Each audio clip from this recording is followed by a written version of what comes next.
Pilipinas, kanilang inatupag.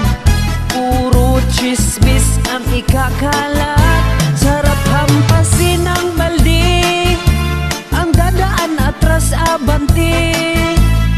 Ang kanilang paandar, manlait ang kapwa, laging nagtatawanan kung mayroong dadaan. Istorya ang